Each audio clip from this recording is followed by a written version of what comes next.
Hey you. Yeah, you. You're finally awake. Been hibernating like all MMORPG players do whilst they wait for something new to come out, I take it. In a world where Camelot Unchained was something you kickstarted and then forgot about. In a world where Chronicles of Illyria left you bankrupt because you bought acres of virtual land in a game I will never be releasing. And a world where Star Citizen fans might as well be in cryosleep. Let me tell you, peasant, about this other game to consider. New World.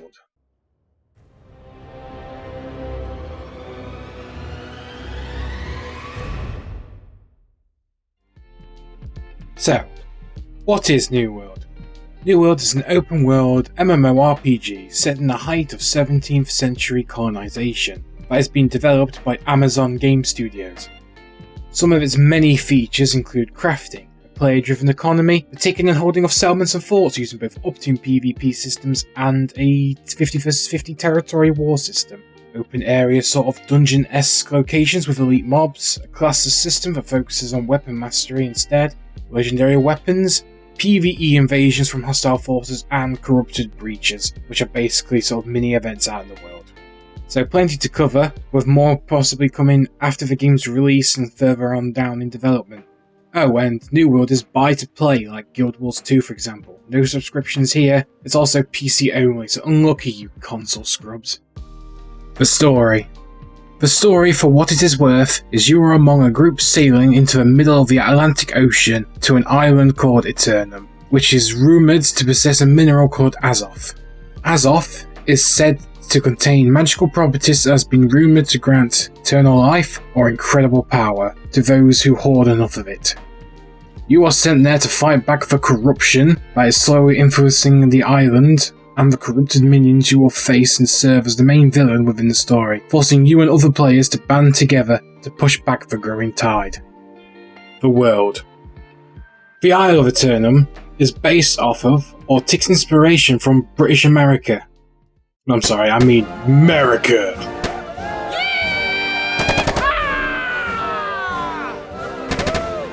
Eternum possesses various biomes, from cold, snow-covered mountainous regions to warm and inviting forests and beaches, to downright decrepit and disgusting swamps and marshlands. Looking at you, Weaver's Fen.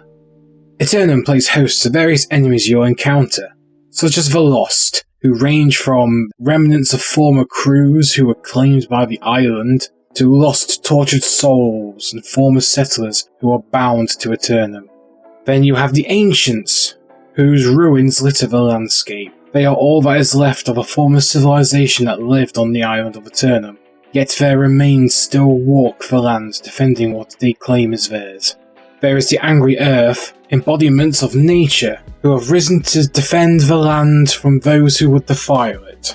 And of course there is the Corrupted, who I mentioned earlier, who seek control over Azoth for their own desires and refuse to yield Eternum to others. And finally, the various kinds of beasts you will find living on the island, from bobcats to bears, wolves to elk, turkeys, rabbits, lynxes, alligators, and so on.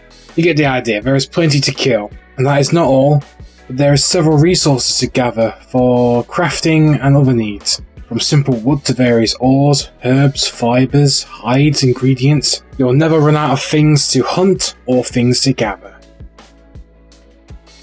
The factions. There are 3 factions you have a choice of on Eternum, and you will be introduced to all 3 as you quest near the beginning of the game. First, the Marauders, who are a military-based force on Eternum, hell-bent on forming a free nation where anyone with the strength and power to do so can prosper and profit. Second are the Syndicate, who are a secretive organisation of guile and intellect, seeking forbidden knowledge to bring about a new age of enlightenment. And lastly, we have the Covenant, a fanatical order charged with cleansing the land of heretics and defilers, so its true holy nature can flourish and see justice restored. It is worth pointing out that there is no difference between these factions in-game mechanically right now. The only differences are their colours on the map and in-game, as well as the people in said factions. Though this might change with future updates. So your choice really comes down to preference. You can either be a psychotic, happy-go-lucky killer jock smashing shots as well as skulls, one with the Scooby Gang solving mysteries, or an even more fanatical European settler with his or her manifest destiny turned up to 11. Maybe throw in some Deus Vault memes in there for good measure. For combat. Okay, so you likely heard the term Souls-like combat being thrown around as a buzz phrase for New World. What they really mean is action-styled combat, with the ability to block or dodge, as well as having to take aim for range attacks, and positioning being key for melee attacks, as opposed to just tab targeting. Each weapon comes with talent trees that have tied with it abilities and passives designed for different aspects of the game, as well as different playstyles. Now take into account you can equip up to 3 weapons at a time, each having up to 3 abilities into 3 different slots. They do share cooldowns however, so using an ability bound to your Q with your sword and shield, and then switching out to your life staff, puts the Q ability on your life staff on cooldown for the length of the ability specified on the sword and shield. So it's not like you can use 3 abilities switch constantly. And to top on that, you also have 4 utility slots, for things like potions and food that can give you buffs or instant effects, and then throw in the fact that everyone's dodging or blocking with a stamina bar or running away. You're probably starting to get the idea of just how crazy combat can be. Another thing worth mentioning is the fact that you can still defend yourself or even kill higher level players due to how combat works, as it is more skill based than in other MMOs, though being a high level with better gear still gives an advantage. Also, since it is a classless system, there is not technically any tanks or healers within New World, though there will be items and builds that lean more to playing a frontline or supporting playstyle, but be sure to be responsible for your own health and survivability. Crafting and economy. For you crafters out there, you've got the options of weaponsmith, armourer, engineering, furnishing, arcana, cooking, jewel crafting, and that is just the actual crafting, but then you've got processing and gathering professions on top of that. So things like mining, hunting and skinning, smelting, tanning, weaving, gathering, stone cutting and logging, which all feed into those crafting professions one way or another. Just about everything you'll ever need can be crafted, be it armour, weapons, ammunition, bags, accessories, cut gems for sockets and furniture for your houses. Also, for the most part, player-made equipment and gear is the best in the game with only a few exceptions. So pushing high in your levels for crafting can be rewarding with coin flowing in from the trading post. Speaking of trading posts, they are basically the game's auction house.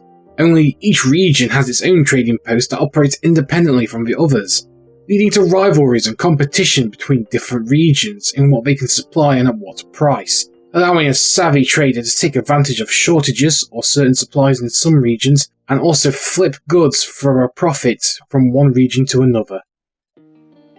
And that is it for the video, guys. Thanks for watching. Once again, I'll be streaming on Twitch every day during the week-long preview on the 25th onwards. Come ask questions, say hi, whatever you want to do. Come have a look at the game if you haven't already looked at it before you make a purchase. I can help you through or anything like that. Link in the description below. And if you've got time, dropping a like or subscribing for more MMO content will be greatly appreciated here on the YouTube channel. Let me know if there's anything you liked, anything you didn't like in the comments, any ideas you've got going for New World, any questions you have might here as well. Post them as a comment and I can answer them too.